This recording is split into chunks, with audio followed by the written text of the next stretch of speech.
যিনি নিজেকে শেষ নবী দাবি করেছে, আনা খাতামুন নবিয়্যিন, আনা খাতামুন নবিয়্যিনা লা নবিয়্যা বাদি, আমি শেষ নবী, আমার পরে আর কোনো নবী নাই। গোটা আরবে এই কথাটা ছড়ায় পড়ল, মক্কায় আখিরি জামানার নবীর আগমন হচ্ছে। এজন্য মানুষ যখন মক্কায় আসতো নবীরে তালাশ করত। আমরা যেহেতু আসলাম, নবীকে একটু দেখে যাই। আল্লাহর নবীর সামনে আসলে, নবীর চেহারা দেখলে, নবীর সূরত আর নবীর সিফাত দেখলে মানুষ নিজেকে আর ধরে রাখতে পারে না, ইসলামের দিকে ধাবিত হয়। এজন্য আবু জাহেল বড় চিন্তিত, উতবা সাইবা চিন্তিত। তারা বলে, না না, কোনোভাবেই মুহাম্মাদের সামনে আগত হাজিদেরকে কোনোভাবেই নেওয়া যাবে না, মুলাকাত করতে দেওয়া যাবে না। এজন্য তারা পরামর্শ বসাইলেন। এবার সিদ্ধান্ত হলো, আরব থেকে যখন মানুষগুলো মক্কায় আগমন করবে, মেন ফটক যেগুলো দিয়ে তারা ঢুকবে, ওই জায়গায় আমাদের লোকগুলো যায় দাঁড়াবে এবং তাদেরকে আগেই বলবে, খবরদার খবরদার, তোমরা আখিরি জামানার নবী দাবিকৃত মুহাম্মাদের সামনে যাবে না। বলে, এটা বললে কি মানুষ মানবে? বলে না। তাহলে কি করা যায়? বলে, তাহলে বলবা সে মুহাম্মদ একটা জাদুঘর। মুহাম্মদ কি ভাই? বলে, মুহাম্মদ একটা জাদুঘর। আবার যদি কেউ জিজ্ঞাসা করে তাহলে বলবা মুহাম্মদ একটা পাগল। ও মুরব্বী চাচা, গ্রামের আমার যুবক ভাইরা, আপনাদের হাতে ধরি, পায়ে ধরি, মৃত্যুর আগে কোরআনের সাথে সম্পর্কটাকে একটু মজবুত করেন না, কোরআনটাকে একটু ভালোবাসেন না, এই কোরআনটাকে একটু শুদ্ধ করে পড়ার প্রয়াস চেষ্টা শুরু করেন না। আজকে এত বছরেও আপনি কোরআন পড়তে পারেন না। ও যুবক, তুমি কোরআন পড়তে পারো না, আজকের এই ময়দান থেকে প্রতিজ্ঞা করো, আজকের এই ময়দান থেকে নিয়ত করো, ইনশাআল্লাহ, আল্লাহ, আমি যে কোরআন পড়া শিখি নাই, যে কোরআন আমি শুদ্ধ করে তেলাওয়াত শিখি নাই, তুমি আজকে থেকে নিয়ত করো। ম্যাট্রিকের জন্য বয়স লাগে, ইন্টারের জন্য বয়স লাগে, আল্লাহর কসম কোরআন শিখার কোনো বয়স নাই, কোরআন শিখার কোনো বয়স নাই। দাড়ি যদি সাদা হয়ে গেছে, আজও কোরআন শিখার দরজা তোমার জন্য খোলা চাচা, আজও খোলা। আসো, নিয়ত করি আজকে থেকে। হয় মক্তবে যান, নাতির সাথে আপনিও যান মক্তবে, না হয় আপনি মসজিদের ইমামের কাছে গিয়ে হাতটা ধরে বলেন, ও ইমাম সাহেব, আমার জীবনের হায়াতের ঘন্টা কবে বাইজা যাবে আমি জানি না, আমার মৃত্যুর আগে আমার কোরআনটা শুদ্ধ করে তেলাওয়াত শিখান। আল্লাহর কসম, আপনি শুরু করেন, এই যাত্রায় যদি আপনার মৃত্যু হয়েও যাবে, কিয়ামতের ওই কঠিন মাঠে কোরআন আপনার পাশে দাঁড়িয়ে বলবে, আল্লাহ, আপনার এই বান্দা জীবনের শেষ সময় কোরআনকে ধারণ করেছিল, নিজের শেষ সময় নিজেকে কোরআন পড়ার চেষ্টা করেছিল, ওই দিন কোরআন আপনার জন্য সুপারিশ করে আপনার নাজাতের ব্যবস্থা করে।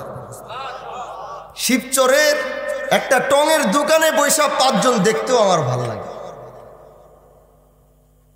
শিবচরের একটা রাস্তার কিনারায় বৈশা আমার ওই 2 জন মুরব্বী দেখতে ভালো লাগে। যখন দেখি তখন মনে হয় এরা আমার এলাকা, আমার এই মাটির। তারা এক একজন হাজী শরিয়াতুল্লাহ রুহানি সন্তান, তারা এক একজন। এই মুরব্বীগুলো আজকে বুড়া হয়ে গেছে, এরাও যখন যুবক ছিল এরা হাজী শরিয়াতুল্লাহর বংশধরের। ওই জামানায় যারা দায়িত্বশীল ছিল তারা তাদের সাথে উঠা বসা করার মানুষ ছিল, কি তাই না? এই যে বইয়ের এই যে মুরব্বীরা বেশিরভাগই দুদু মিয়া সাহেবের সাথে উঠা বসা। আমার চাচারা বড় যারা মারা গেছে মুরব্বী ছিল তাদের সাথে উঠা বসে। তাহলে এগো দেখলে কি খারাপ লাগবো না ভালো লাগবে? এদেরকে দেখলে মনে হয় যে আমি যখনই রাস্তা দিয়া যাই কোনো মুরব্বীরে দেখলে, সে যেই হোক, সে যদি ভ্যান চালায়, সে যদি ক্ষেতের থেকে মাত্র কাজও কইরা আসে, আপনারা খেয়াল করছেন কিনা জানি না, আমি কিন্তু দৌড়ায় গিয়া তার হাতটা ধরে আগে মুসাফা করি। এটা আপনারা যারা আমার আগে পরে দিয়া চলাফেরা করছেন, তারা দেখবেন যে মুরব্বীদেরকে সামনে পাইলে সবার আগে গিয়ে আমি তার হাতটা যারা মুসাফাকারী, তার একটা কারণ আছে। যদি সুযোগ থাকে তাইলে আমি হাত, যদি বেশি ক্রাউড না থাকে তাহলে হাতটা মুসাফা করার পরে মুরব্বীদের সাথে একটু কলাকুলি করি। এটা আপনারা খেয়াল করবেন। অনেকে জিজ্ঞাসা করে, হুজুর এই আপনি সবার সাথে মুসাফা, সবার সাথে বুকটা এইভাবে কেন লাগান? একজনের সাথে করলে 10 জন তো মন খারাপ করে, সবার সাথে। আমি বলি ভাই, বিশেষ করে এই এলাকায় যখন আমি পদচারণ করি আর এই মুরব্বীগুলারে দেখি দৌড়ায় গিয়ে হাতটা ধরি, এই জন্যে কারণ তার হাতটা যখন আমি ধরি আমার এতটুকু একটা সুকুন কাজ করে। এই হাত মনে হয় আমার দাদা পীর দুদু মিয়া রহমাতুল্লাহ আলাইহির সাথে লাগছে। আমি দৌড়ায় গিয়ে ওই মুরব্বীর সাথে সিনাটা এই জন্য লাগাই, কারণ ওই সিনার সাথে সিনাটা লাগাইলে আমার মনে হয় দাদার সিনায় তো আর সিনাটা লাগাইতে পারবো না। হয়তো যে আমার দাদার সাথে, যে আমার মুরব্বীদের সাথে, আমার বংশের মুরব্বীদের সাথে এই সিনাটা লাগাইছে, অন্তত তার সাথে গিয়ে একটু সিনাটা লাগাই, অতটুক সুকুন আমি পাবো যে ওই সিনার সাথে আমি সিনা লাগাইছি, যেই সিনা আমার দাদা জান রহমতুল্লাহ আলাইহির সাথে লাগাইছি। এজন্য মুরব্বীদের হাত আর সিনা পাইলে আমি কখনো ছাড়ি না, চেষ্টা করি হাতটা লাগাইয়া বুকটার সাথে একটু জড়ানো। এজন্য ভাই আমার, এই আন্তরিকতা, এই ভালোবাসা এমনি এমনি হয় নাই। এই ভালোবাসার পিছনে 250 বছরের ইতিহাস আছে। হাজী শরিয়াতুল্লাহ, আমি সব সময় বলি, এমনি এমনি হাজী শরিয়াতুল্লাহ হয় নাই। আপনাদের পূর্বপুরুষদের জীবন আর রক্তের বিনিময় হাজী শরিয়াতুল্লাহ হয়েছে। আজকে আপনারা যেমন আমার সহযোদ্ধা, আজকে আপনাদের ছেলেরা যেমন আমার সহযোদ্ধা, রাত নাই বেরাত নাই ফোন দিলে এক একজন যেমন অন্যায়ের বিরুদ্ধে আমার সহযোদ্ধা হয়ে কাজ করতেছে, ঠিক এই একইভাবে আপনারা, আপনাদের পূর্বপুরুষরা, আমাদের বংশের এক একজনের সহযোদ্ধা হয়ে তারা কাজ করেছিল।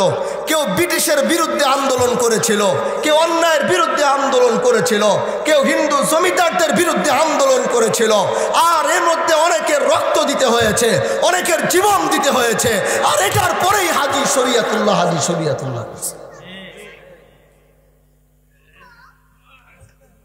এজন্য আপনাদের আর আমাদের এই যে সম্পর্ক, এটা 1 বছর আর 5 বছর আর 50 বছর আর 100 বছরের নয়। এই সম্পর্কের গভীরতার রশি যদি টান দিবেন তাহলে দেখবেন 250 বছর পার হয়ে যাবে, তারও আগের থেকে আমাদের সেই সম্পর্ক। এজন্য ভাই, আল্লাহ এই দেশ আর দেশের মাটির মানুষকে, আল্লাহ দেশ ও দেশের মাটির মানুষকে আল্লাহ নেকভাবে থাকার মতো তৌফিক দান করুন। আল্লাহ এই দেশের সমস্ত অন্যায় অবিচার, যে স্বপ্ন নিয়ে আমরা সংগ্রাম করে যাচ্ছি, নিজের জীবনকে ঝুঁকির ভিতরে ফেলছি এদেশের মানুষের নিরাপত্তা দেওয়ার জন্যে, এদেশের মানুষকে একটু সুকুনে বাঁচতে, এক ভ্যান চালকের অধিকার ফিরিয়ে দিতে, গরিবের অধিকার ফিরিয়ে দেওয়ার যে সংগ্রাম হাজী শরিয়াতুল্লাহ করেছিল, আজ আমরা সেই একই গরিবের পক্ষের সেই সংগ্রাম আমরা শুরু করেছি। আজ এই সংগ্রামে আল্লাহ যেন আমাদেরকে উত্তীর্ণ হওয়ার মতো তৌফিক দান করেন। এই সংগ্রামে আপনারও যদি ডাক আসে, আপনারা থাকবেন তো ইনশাআল্লাহ? বলেন থাকবেন তো ইনশাআল্লাহ? আল্লাহ যেন কবুল করে। বলে না, কোরআন থেকে 2-4টা আয়াত পড়ছি, সংক্ষিপ্ত আলোচনা করেই আজকের মতো ইনশাআল্লাহ বিদায় নিয়ে চলে যাব। দোস্ত, এমন এক আয়াত তেলাওয়াত করেছি যে আয়াত আপনারা সবাই জানেন, আপনারা সবাই পারেন। কোরআন শরীফটা খোলার সাথে সাথেই, কোরআনের খোলার সাথে সাথেই সূরাতুল ফাতিহা, তাই না? পরে সূরা ফাতিহার পরে যখন আমরা পড়তে শুরু করি তখন কি আসে? সূরাতুল, বলেন না কি আসে? রোকন ভাই বলেন না কেন, কি আসে? সূরাতুল বাকারা। এই বাকারা শব্দটা, এই বাকারা সূরাটা যখন আপনি পড়তে যাবেন তখন শুরু হয়েছে কয়টা হরফ দিয়া জানেন? 3টা। কয়টা? আলিফ লাম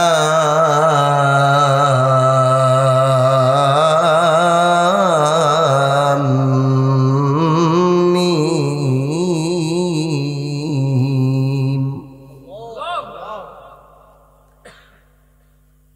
আলিফ লাম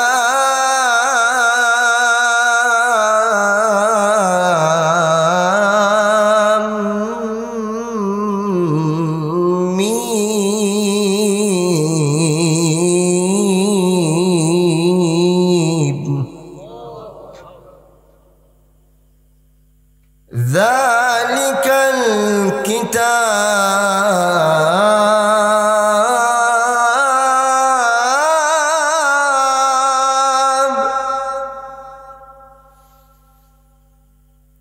যালিকাল কিতাবু লা রাইবা ফীহি হুদাল লিল মুত্তাকিন।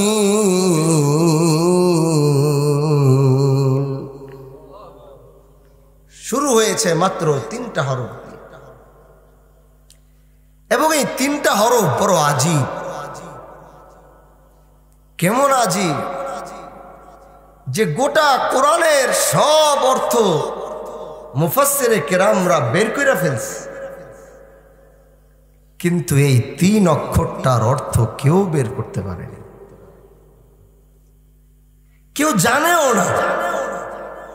ভাইয়া লোক আসতেছে, ভাই একটু আমরা এইগুলো একটু ভৈরা ভৈরা বসে, ওদিক দিয়ে আসলে যেন বসতে পারে। এই আসেন, একটু চাপেন, অল্প কিছুক্ষণ আলোচনা করবো, বেশিক্ষণ না, আসেন একটু কষ্ট করি, লাগবে টিস্যু দেন, একটু চাইবা চাইবা বসে সবাই আরো দেন।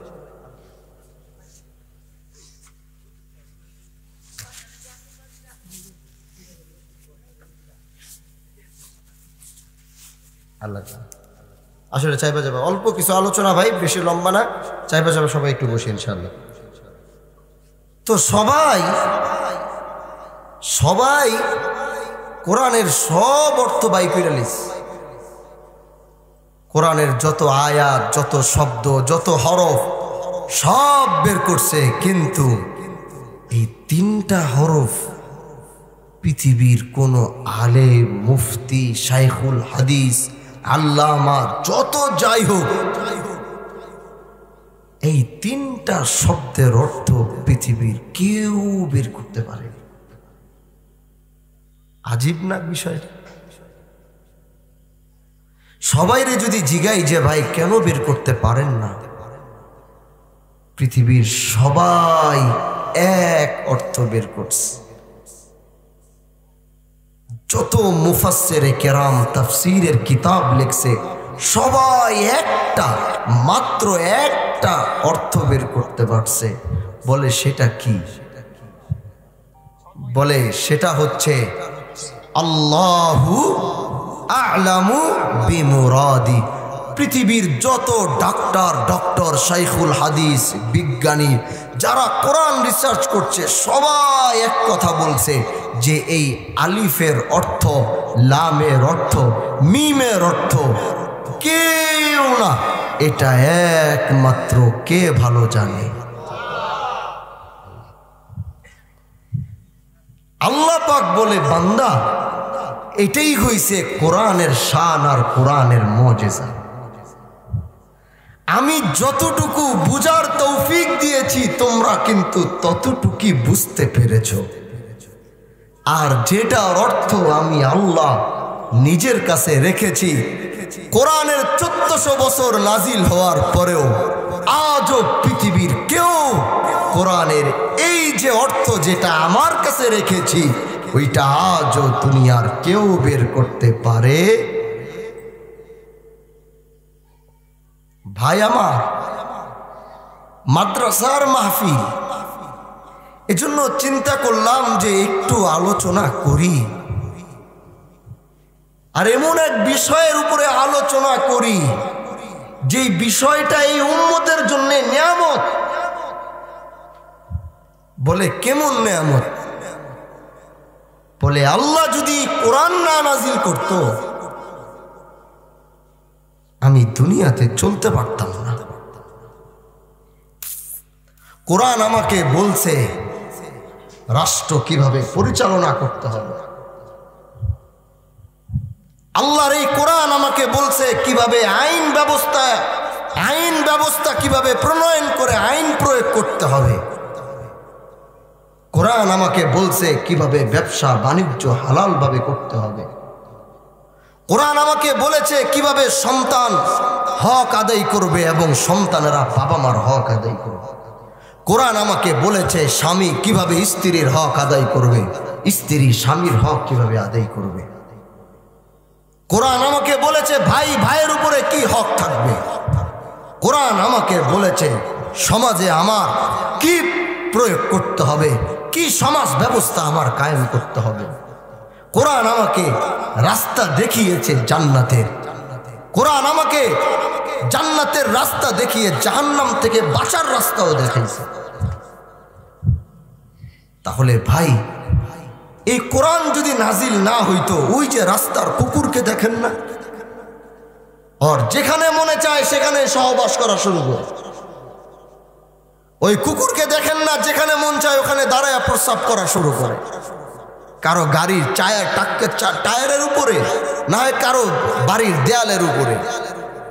ও রাস্তার ভিতরে নষ্ট পড়ে রয়েছে, ওই দেখেন না কুকুর গিয়ে সেখান থেকে মরা মুরগি মরা গোস্ত খাওয়া শুরু করে। আল্লাহর কসম করে বলছি, কোরআন যদি আমার উপরে নাজিল না হতো, ওই রাস্তার কুকুর আর আমার মধ্যে, ওই রাস্তার কুকুর আর আমাদের মধ্যে কোনো পার্থক্য থাকতো না। কোরআন আমার সমাজ ব্যবস্থা, আমার জিন্দেগি, আমার পুরো লাইফটা কেমন চলবে, কোরআন আমাকে শিক্ষা দিয়েছে। আরে আমি যদি আপনাকে বলি আপনার গাইডলাইন হচ্ছে কোরআন, আপনি পাইলট হবেন, আপনাকে পাইলট হতে হলে আপনার গাইডলাইন ফলো করতে হবে। আপনি ইঞ্জিনিয়ার হবেন, আপনার ইঞ্জিনিয়ার হলে আপনার গাইডলাইন ফলো করতে হবে। আপনি যদি গাইডলাইন ফলো না করেন তাহলে আপনি প্লেন চালাবেন কিভাবে? প্লেন চালাতে হলে আপনাকে যে বই আছে সেই বইগুলো আপনার পড়ে সেই বইগুলো আপনার বুঝতে হবে। ঠিক তেমনি ভাবে মুসলমান যদি হইতে হয়, পাক্কা মুমিন যদি হইতে হয়, তাহলে আপনার কোরআনের সেই গাইডলাইন বুঝতে হবে এবং সেটা আপনার মানতে হবে। তাহলে আপনি একজন প্রকৃত মুসলমান আর ইমানদার হতে পারবেন। তাহলে এখন আমরা এখানে যারা বসা, কয়জন আছেন কোরআন পড়তে পারেন? বলেন, কয়জন আছেন আপনারা এখানে কোরআন পড়তে পারেন? বলেন আমাকে। নাই। কয়জন আছেন আল্লাহর কোরআনকে শুদ্ধ করে তেলাওয়াত করতে পারেন? বলেন আমাকে। এখন সূরা ফাতিহা পড়তে বলবো, আল্লাহর নাম নিয়ে কমপক্ষে 30টার নিচে ভুল হবে না।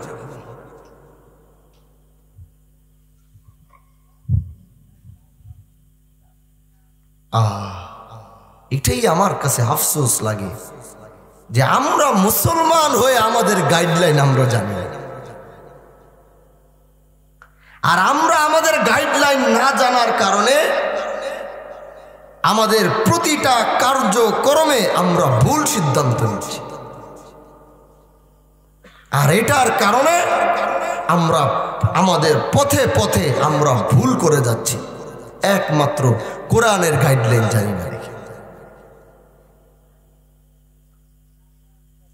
অথচ ভাই আমার, এই কোরআন তো সেই কোরআন, যালিকাল কিতাব, আল্লাহ যেটা চ্যালেঞ্জ করেছেন, যালিকাল কিতাব ও এসা কিতাব হ্যায় লা রাইবা ফি, যেটার ভিতরে আল্লাহ কোনো ভুল রাখেন নাই। এটা চ্যালেঞ্জকৃত একটা কোরআন। পৃথিবীর মধ্যে কেউ যেন কোনোদিন কোরআনের ভুল যেন বের করতে না পারে, এজন্য আল্লাহ নিজে চ্যালেঞ্জ করছেন। কারণ আল্লাহ তো জানে আমার এই কোরআনের ভুল প্রমাণ করার জন্য পৃথিবীর কোটি কোটি মুশরিক দাঁড়ায় যাবে। যখন কোরআন নাজিল হয়েছে তখনই ঠিক এই চ্যালেঞ্জ কোরআনের সাথে সাথে আল্লাহ চ্যালেঞ্জও দিয়েছিলেন। বলে কি চ্যালেঞ্জ? আল্লাহর নবী যখন কোরআনের তেলাওয়াত করে, এই কোরআনের তেলাওয়াত শোনার পরে, এই কায় আওয়াজ বন্ধ করো, কেডা?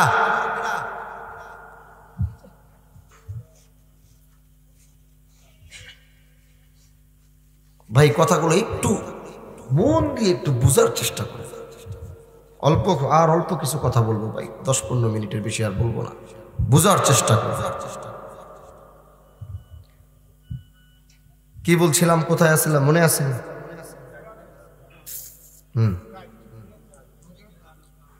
হ্যাঁ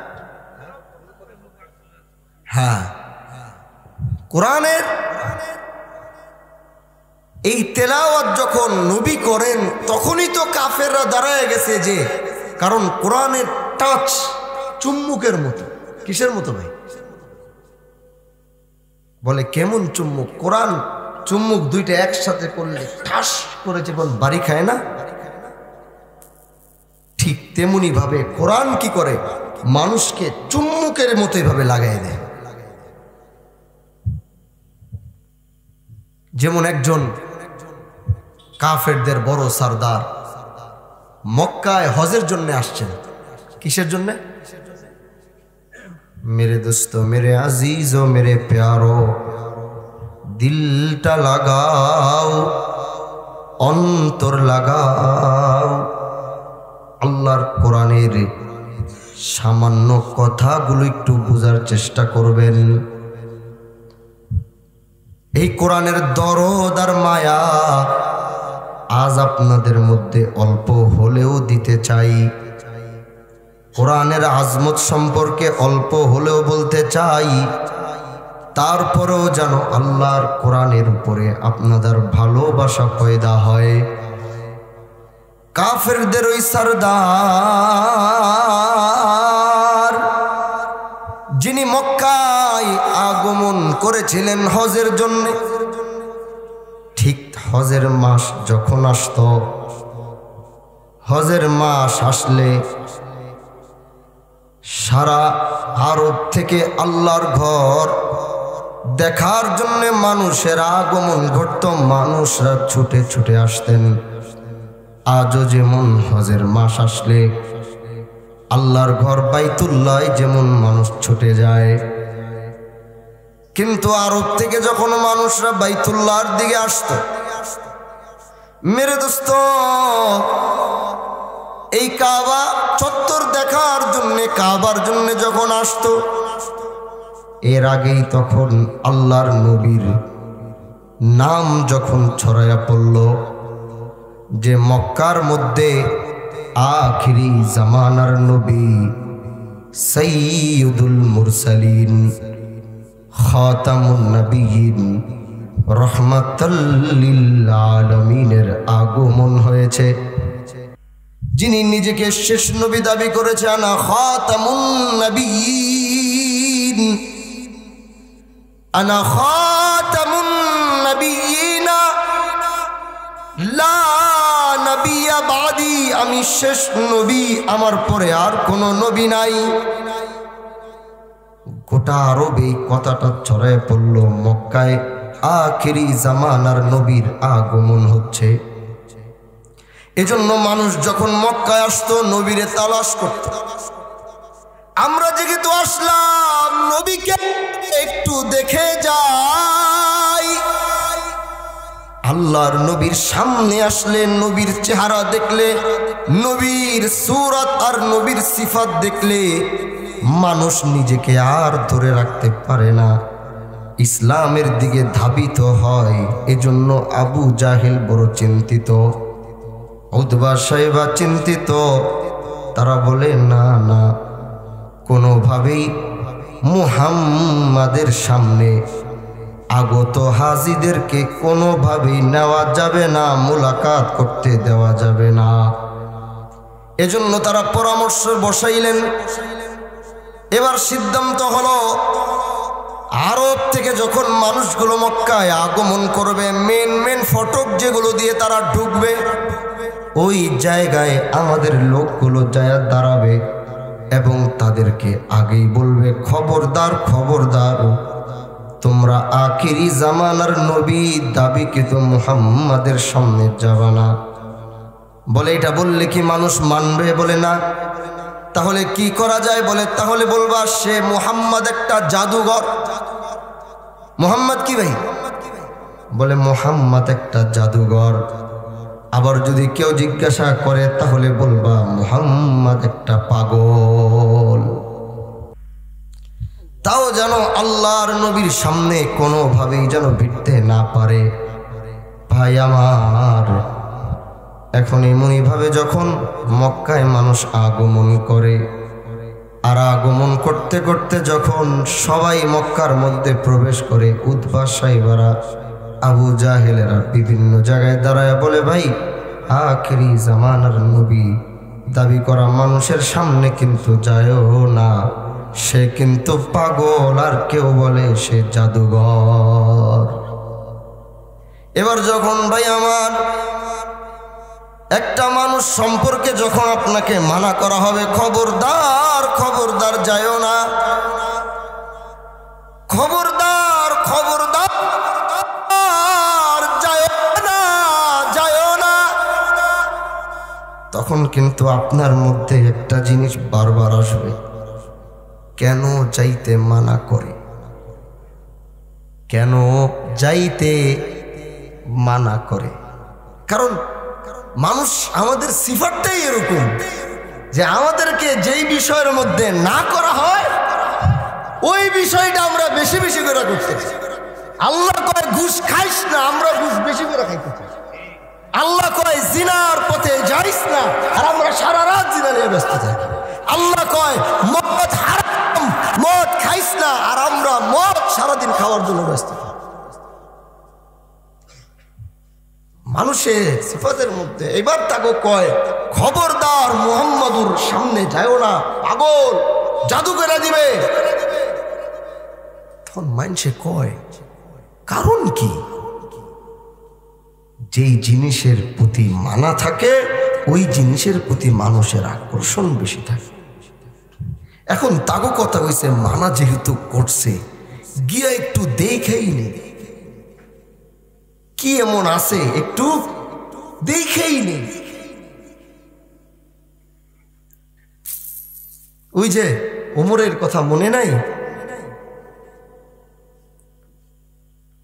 ওমরের কথা মনে নাই? যে ওমর নবীর গলা নেওয়ার জন্য রওনা হয়েছিল, কি নেওয়ার জন্য? নবীর গর্দান 100 উটের বিনিময় নবীর গর্দান নেওয়ার জন্য ওমর রওনা হয়েছে। এই ওমরের হেদায়েতের রাস্তা কোত্থেকে শুরু হয়েছিল মনে আছে? আল্লাহু আকবার। কথাটা একদিক থেকে আবার আরেক দিকে চলে যাবে, এটা আগে প্রথমটা শেষ করি। তো যখন মানুষকে মানা করছে ওইটার ভিতরে আকর্ষণ, কয় কি আছে এর মধ্যে, একটু দেখাবে কি আছে।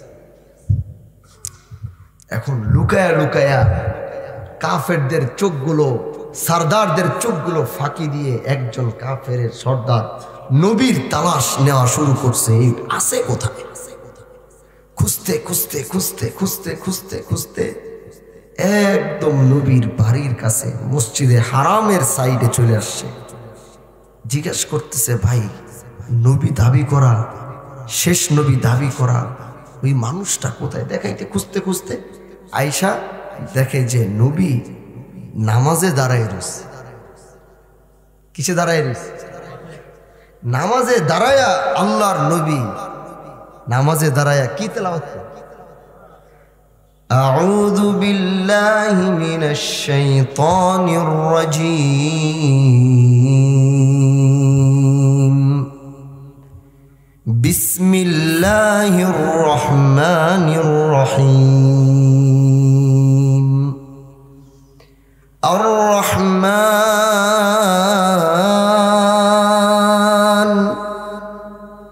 আল্লামাল কুরআন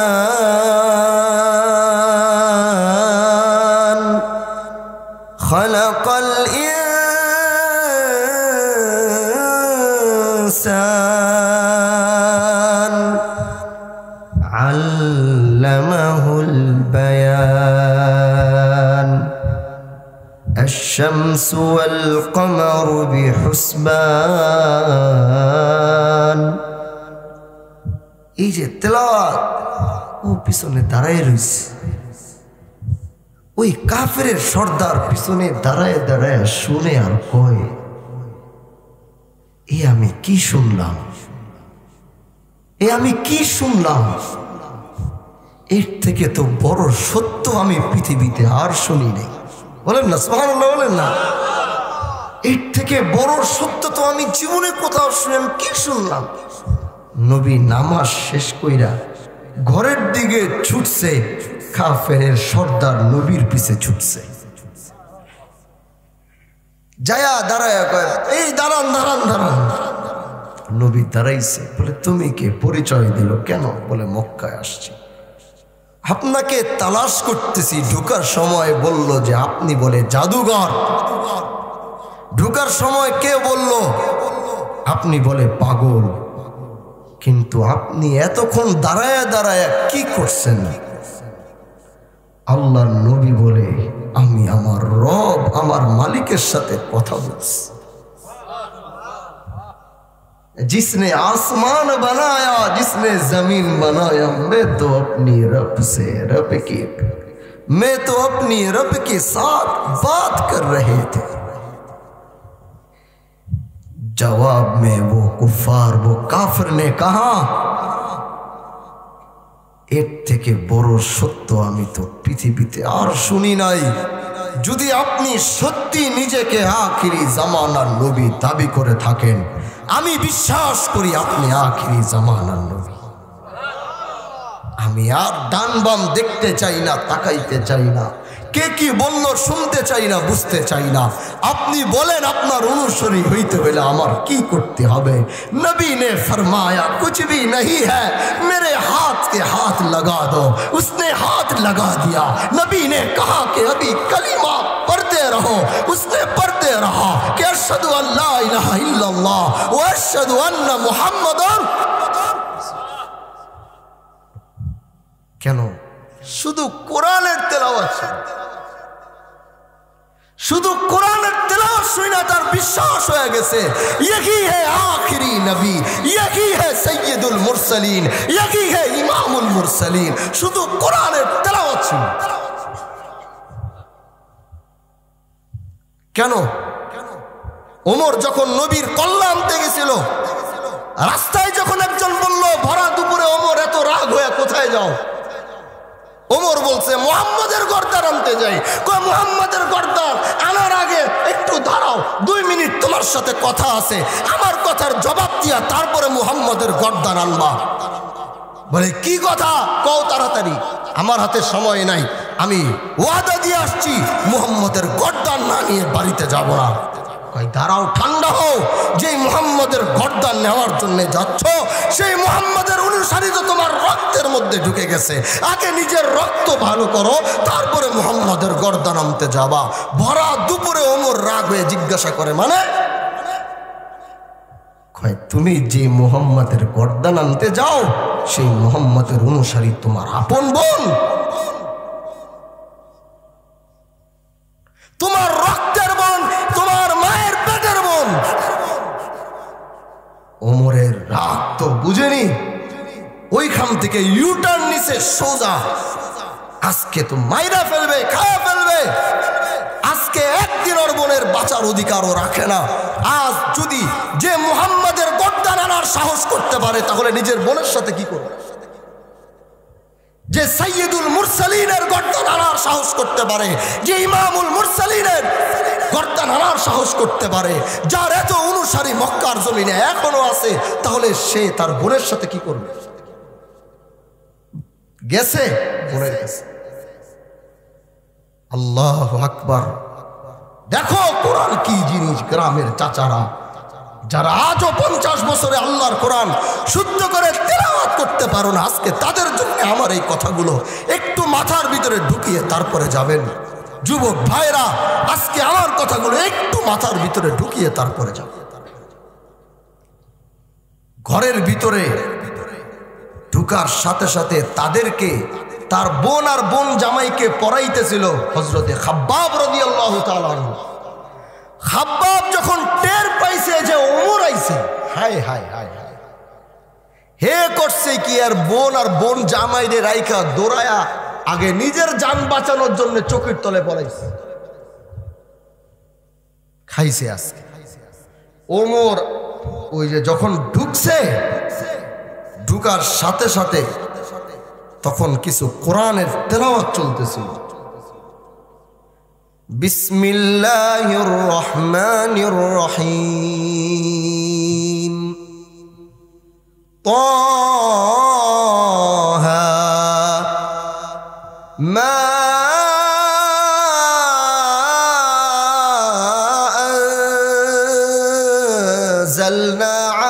আলাইকাল কুরআন লিতাশকা ইল্লা তাযকিরাতাল লিমান ইয়াখশা তানজিলাম মিম্মান খালাকাল আরদা ওয়াস সামাওয়াতিল উলা আর-রহমানু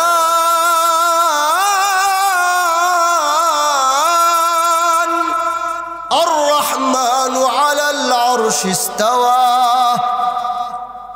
ওমর যখন ঘরে ঢুকছে তখন সূরা তাহার তেলাওয়াত চলতেছিল, কিন্তু ওমর ঢুইকা খাব্বাব তো যে পড়াইতেছিল সে তো খাটের তলে লুকাইছে। ওমর কোনো কথা নাই বাত্রা নাই, আইসাই নিজের বোনরে এক থাপ্পড় দিছে, এক থাপ্পড়ের চোটে 7 হাত পিছনে গিয়া পড়ছে।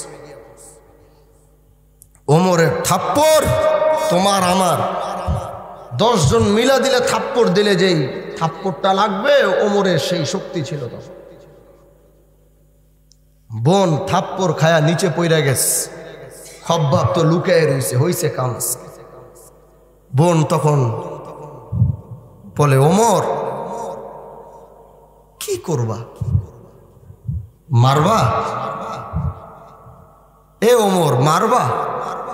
তোমার কাছে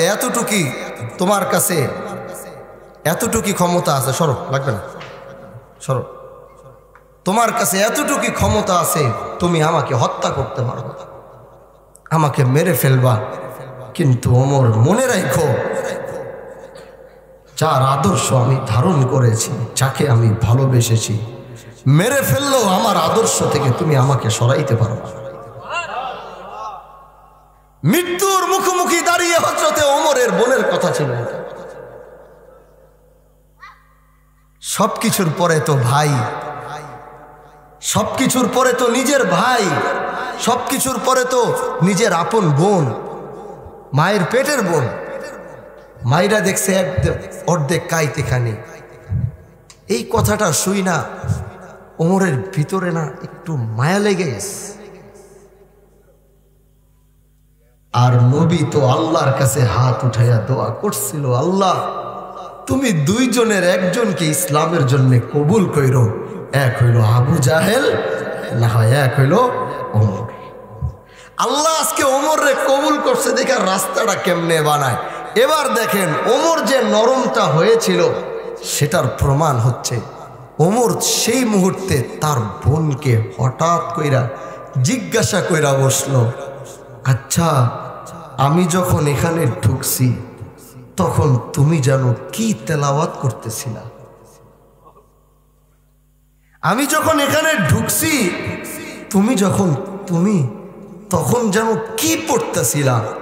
আমারে কি আর একটু শোনাইবা? আল্লাহু আকবার। ওই ওমর গেছে নবীর গর্দান আনতে রওনা দিছে, আর এই ওমর এখন বোনরে কয়, আমি ঢুকার পরে দেখছি তুমি জানো কি তেলাওয়াত করতেছিলা, বড় ভালো লাগছিল, আমারে কি আরেকটু শুনাইবা? খাটের চকির পিছন থেকে হযরতে খাব্বাব কয়, আল্লাহ, ওমর এই কথা জিগাইতেছে। হযরতে খাব্বাবের বিশ্বাস হইতেছে না। হযরতে বোন তো রাগ হয়ে রইছে। বোন তখন কয়, না ওমর, তুই নাপাক, তুই নাপাক, তোর যদি ওইটা শুনতে হয়, কন্ডিশন লাগাইছে, দেখেন কি কয়, তোর যদি এটা শুনতে হয় তাহলে তুই গোসল করে ওযু করে তারপরে আয়। আল্লাহু আকবার। ওমর বলে নবীর গর্দান আনার জন্য রওনা দিছে, আর ওই ওমর এখন গোসল কইরা ওযু কইরা আল্লাহর কোরআনের তেলাওয়াত শোনার জন্য বোনের সামনে এসে দাঁড়াইছে। আল্লাহ কয়বার পড়ো। এবার তেলাওয়াত শুরু করলো, তাহা মা আনজালনা আলাইকাল কুরআন লিতাশকা ইল্লা তাযকিরাতাল লিমান ইয়াখশা তানজিলাম মিম্মান খালাকাল আরদা ওয়াস সামাওয়াতিল উলা আর-রহমান আলাল আরশি ইস্তাওয়া। এই তেলাওয়াত শুইনা ওমর এখন কি কয় জানেন? ওমর কয়, তোমরা কি আমার একটু নবীর কাছে নিয়ে যাইতে পারবা? এই ওমর নবীর ঘরটা নেওয়ার জন্য রওনা হয়েছে। আর এই ওমর রাস্তার ভিতরে এক বিরতি, আর ওই বিরতিতে কোরআনের সেই চুম্বকটা ওমরের কলিজার ভিতরে লাইগে গেছে। ওই বিরতির পর একবার রওনা দিছে গর্দান আনার জন্যে, আরেকবার রওনা হইতেছে নিজেকে ইসলামের জন্য কোরবানি করার জন্য। আল্লাহ, ওমর যখন গোটা মক্কা, আমার শেষ দিকে, ও মুরব্বী চাচা গ্রামের আমার যুবক ভাইরা, আপনাদের হাতে ধরি, পায়ে ধরি, মৃত্যুর আগে কোরআনের সাথে সম্পর্কটাকে একটু মজবুত করেন না, কোরআনটাকে একটু ভালোবাসেন না, এই কোরআনটাকে একটু শুদ্ধ করে পড়ার প্রয়াস চেষ্টা শুরু করেন না। আজকে এত বছরেও আপনি কোরআন পড়তে পারেন না। ও যুবক, তুমি কোরআন পড়তে পারো না, আজকের এই ময়দান থেকে প্রতিজ্ঞা করো, আজকের এই ময়দান থেকে নিয়ত করো, ইনশাআল্লাহ, আল্লাহ, আমি যে কোরআন পড়া শিখি নাই, যে কোরআন আমি শুদ্ধ করে তেলাওয়াত শিখি নাই, তুমি আজকে থেকে নিয়ত করো। ম্যাট্রিকের জন্য বয়স লাগে, ইন্টারের জন্য বয়স লাগে, আল্লাহর কসম কোরআন শিখার কোনো বয়স নাই, কোরআন শিখার কোনো বয়স নাই। দাড়ি যদি সাদা হয়ে গেছে, আজও কোরআন শিখার দরজা তোমার জন্য খোলা চাচা, আজও খোলা। আসো, নিয়ত করি আজকে থেকে, হয় মক্তবে যান, নাতির সাথে আপনিও যান মক্তবে, না হয় আপনি মসজিদের ইমামের কাছে গিয়ে হাতটা ধরে বলেন, ও ইমাম সাহেব, আমার জীবনের হায়াতের ঘন্টা কবে বাইজা যাবে আমি জানি না, আমার মৃত্যুর আগে আমার কোরআনটা শুদ্ধ করে তেলাওয়াত শিখান।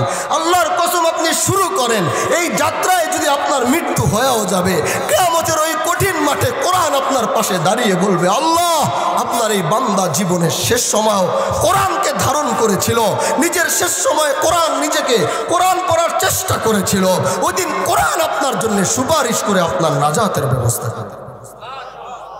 শুরু করতে পারবো না ইনশাআল্লাহ?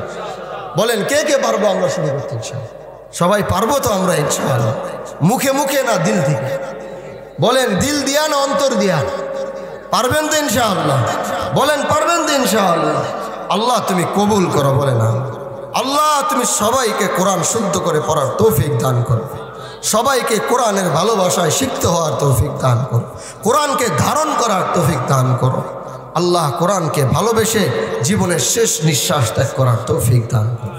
বলেন না আমিন। আর বেশি লম্বা দীর্ঘ কথা বলবো না, অনেকক্ষণ আপনাদের সামনে আসছি, আলোচনা করেছি, কথা বলেছি, ভালো লাগছে আপনাদেরকে দেখে।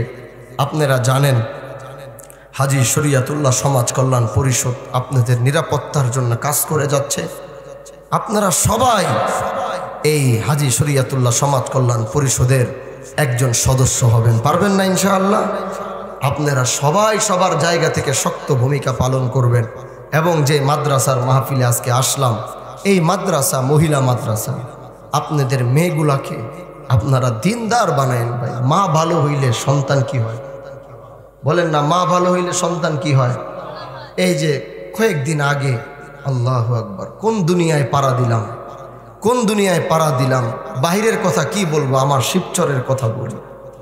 কয়েকদিন আগে হঠাৎ কইরা আমার কাছে খবর আসলো, ফোন দিতেছে এক এক জায়গা থেকে, হুজুর একজন ইমাম, ডিসি রোডের একজন ইমাম না মুয়াজ্জিন সাহেব, ওনার মেয়ে পাওয়া যাইতেছে না, ওনার মেয়ে কি পাওয়া যাইতেছে না।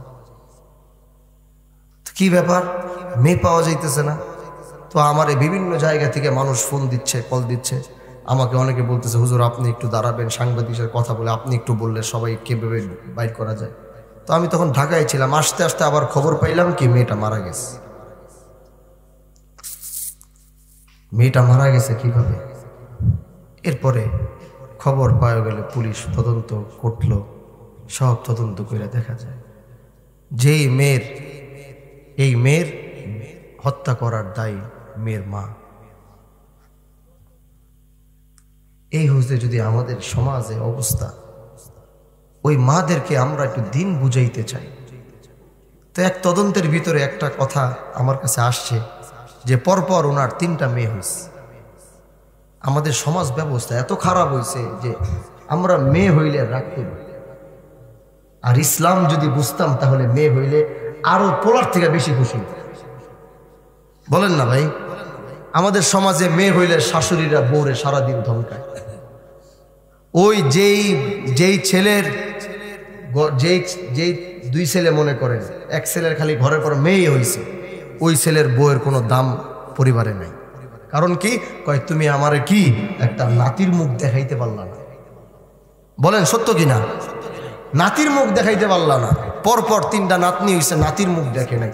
এজন্য ওই মেয়ের উপরে যে কত অত্যাচার করা হয়, ওই মেয়েটা নিষ্পাপ। এখন আপনি আমাকে বলেন, ওই মেয়ের কি সামর্থ্য আছে সন্তান জন্ম দেওয়ার? ওই মেয়ের সামর্থ্য কি আছে ছেলে সন্তান জন্ম দেওয়ার? আল্লাহ পাক এই 5টা জিনিস নিজের কাছে রাখছে। গর্ভের ভিতরে মেয়ে হবে না ছেলে হবে, এটা কোনো ডাক্তারের হাতে নাই।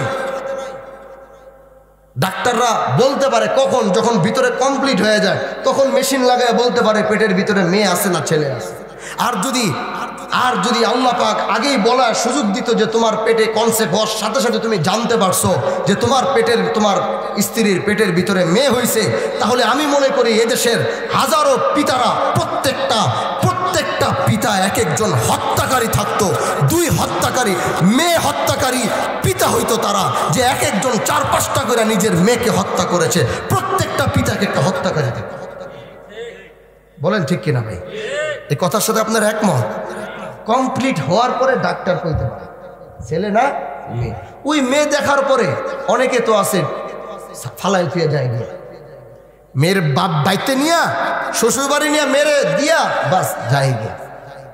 এই হলো আমাদের। অথচ ইসলাম যদি আমি ধারণ করতাম, ইসলাম যদি আমি বুঝতাম, আমার একটা মেয়ে হয়েছে আমি খুশি, 2টা মেয়ে হয়েছে আমি আরো খুশি, 3টা মেয়ে হয়েছে আমি তার থেকেও বেশি খুশি, 4টা মেয়ে হয়েছে আমি তার থেকেও বেশি খুশি। কারণ জানি যতটা মেয়ে আসবে আমার জান্নাতে যাওয়ার রাস্তা ততটা সোজা হবে।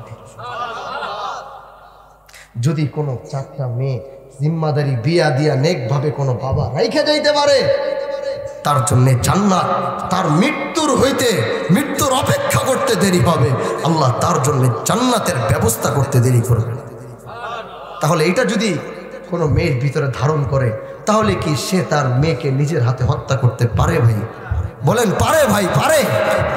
এই হচ্ছে আমাদের অবস্থা। এজন্য এই মহিলা মাদ্রাসাগুলোতে ভাই একটু দিবেন, আমার বোনরা একটু দিন শিখুক, দিন কাকে বলে, নিজের বাবাকে, স্বামীকে, সমাজকে কিভাবে চলতে হবে, একটা সন্তানকে নেককার ভাবে কিভাবে বড় করতে হবে, একটা মা পারে, একটা মেয়ে পারে।